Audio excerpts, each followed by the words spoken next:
Hello everyone, কেমন আছো? আশা করি সবাই খুব ভালো আছো। আমিও ভালো আছি। চলে এলাম আরও একটা ছোট্ট ভিডিওর মাধ্যমে তোমাদের সাথে গল্প করতে।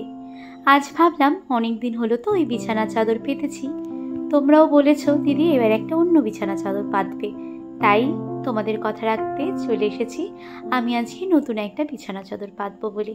আসলে তোমরা তো আমার ভালোবাসার মানুষ, আমার পরিবার যখন ভালোবেসে কিছু বলে তখন সেটা করার ইচ্ছে আমার মধ্যেও থাকে। জানাবে তো কেমন হয়েছে আমার এই চাদরটা। আশা করি তোমাদের আজকে ভালো লাগবে, তোমাদের ভালো লাগলে আমারও ভালো লাগবে।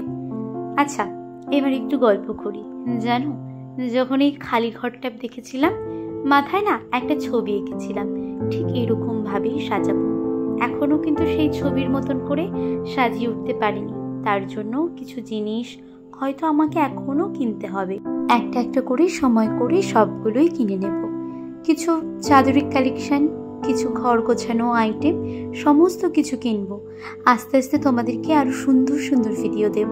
তোমরা আমাকে এত ভালোবাসা দিচ্ছ, তোমাদের কাছে একটাই অনুরোধ, যদি আমার ভিডিও ভালো লেগে থাকে তবেই তোমরা লাইক কমেন্ট একটু ফলো করো, আর একটু শেয়ার যদি করতে পারো অবশ্যই আমি অনেক খুশি হব।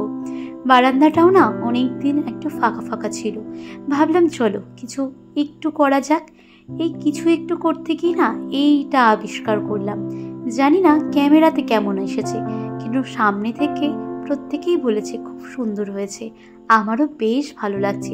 তবে এই যে ঠাকুর ঘরের দেয়ালটা দেখছো, এখানেও কিছু ফটো ফ্রেম রাখবো, তাহলে জায়গাটা আরো সুন্দর হবে।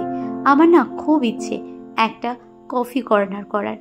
জানি না আমার ইচ্ছেটা কবে পূর্ণ হবে, তবে খুব শীঘ্রই আমি কিন্তু কফি কর্নারের যাবতীয় জিনিস পারচেস করে নেব। আস্তে আস্তে আমার ইচ্ছেগুলোকে, আমার ভালো লাগাগুলোকে আমি ফুটিয়ে তুলব।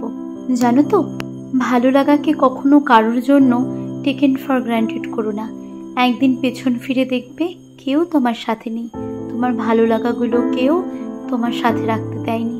তাই নিজের ভালো লাগাগুলোকে কাজে লাগাও, কখনো কারোর জন্য সেগুলোকে স্যাক্রিফাইস করো না, কারণ স্যাক্রিফাইস করলে সবাই সেটার মূল্য দেয় না। তাই তোমার নিজেকে ভালো রাখার দায়িত্ব ভগবান তোমাকে নিজেকেই দিয়েছে, অন্যের উপর ডিপেন্ড করে নয়। নিজেকে ভালো রেখে নিজের সাথে আরও বেশি কানেক্ট হয়ে নিজেকে ভালো রাখো, একটা দিন দেখবে অনেক সুখে আছো। আর এই যে রাত্রিবেলার ভিউটা, ঠিক এই লাইটটা জ্বালিয়ে যখন আমি ঘরে একা একা থাকি আমার বেশ ভালো লাগে। বরাবরই আমার একাকিত্ব বড় প্রিয়, বড় ভালো লাগে, আজও তাই।